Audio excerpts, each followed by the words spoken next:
का वाघ्या कुत्र्याचं हे स्मारक उभं राहिलं, ह्याच्यावर अनेक वादविवाद. तर ते वादविवाद हा शब्द सुद्धा चुकीचा आहे. कारण का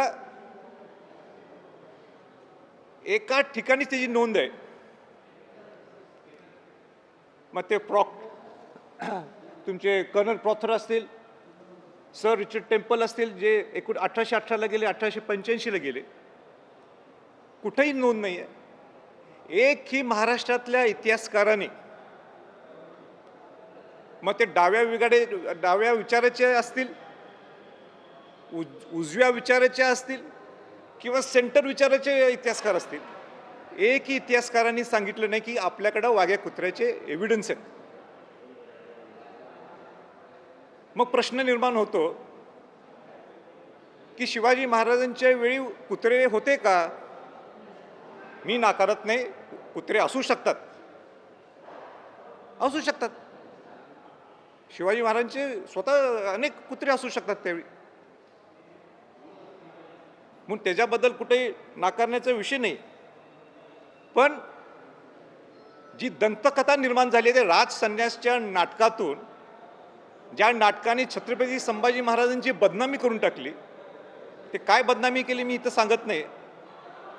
त्या राज संन्यासातून त्या दंतकथेतून ह्या वाघ्या कुत्रा हा प्रकट झाला आणि स्मारक तिथं बांधलं. एकही रेफरन्सेस तुम्हाला कुठेही पाहायला मिळणार नाहीत. उलट माझं तर असं म्हणणं आहे, सगळ्या इतिहासकारांना सरकारने बोलवावं, मलाही बोलवावं, आणि जे विरोध करतात त्यांनाही बोलवावं. समोरासमोर आपण बोलू की कुठं एव्हिडन्स आहेत. मला सांगा, कोणाला आवडेल का की त्या वाघ्या कुत्र्याची स्मारकाची उंची सुद्धा शिवाजी महाराजांच्या स्मारकापेक्षा उंच आहे? हे कुठल्याही शिवभक्ताला आवडेल? शिवभक्ताने अनेक मावळ्यांनी बलिदान दिलं. शिवाजी महाराजांनी जे हिंदवी स्वराज्य स्थापन केलं होतं त्याच्यासाठी, त्यांच्या समाधीचा अजून कुठं उल्लेख होत नाहीये किंवा माहीत नाहीत कुठं आहेत. आणि वाघ्या कुत्र्याची स्मारक उभा राहील. आता दुर्दैवाने तुकोजीराव होळकर महाराजांचं नाव तिथं प्रोजेक्ट केलं जातं, इंदोरचे महाराज, की त्यांनी ह्या वाघ्या कुत्र्याच्या स्मारकासाठी मदत केली. मला स्पष्टपणाने सांगायचं आहे, ज्या हिंदवी स्वराज्यासाठी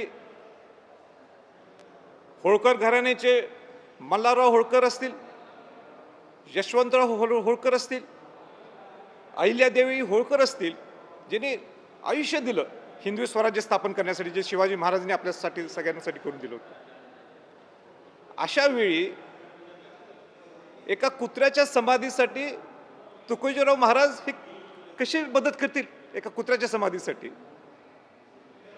उलट माझं तर म्हणणं आहे, तुम्ही तुकोजी महाराजांची बदनामी करायला लागलेलं आहे. तुकोजी महाराज हे खऱ्या अर्थाने शिवभक्त होते. राजश्री छत्रपती शाहू महाराज आणि तुकोजीराव होळकर हे जवळचे मित्र होते. पहिलं शिवाजी महाराजांचं जे स्मारक ग्रंथ जे प्रकाशित झालं कृष्णाजीराव किर्लोस्करांचं, त्याचे पहिले मराठी कॉपीज हे तुकोजीराव होळकर महाराजांनी स्वतः विकत घेतले आणि पूर्ण देशभरात जिथं जिथं संग्रहालय तिथं तिथं त्यांनी पोच केल्या. त्याच्या पुढे जाऊन मला सांगायचं आहे की ह्याच मराठी स्मारक ग्रंथ, शिवाजी महाराजांच्या मराठी स्मारक ग्रंथाचं इंग्रजीमधली भाषांतर हे जर कोणी करून घेतलं असतं तर तुकोजीराव महाराज होळकर यांनी करून घेतलं. हे किती मोठे शिवभक्त होते ह्याच्यावरनंच तुम्ही समजून घ्या, आणि ते कशा पद्धतीने कुत्र्याच्या संपत्तीसाठी मदत करतील. आणि म्हणून हा चुकीचा इतिहास तुकोजीराव होळकर महाराजांचा सुद्धा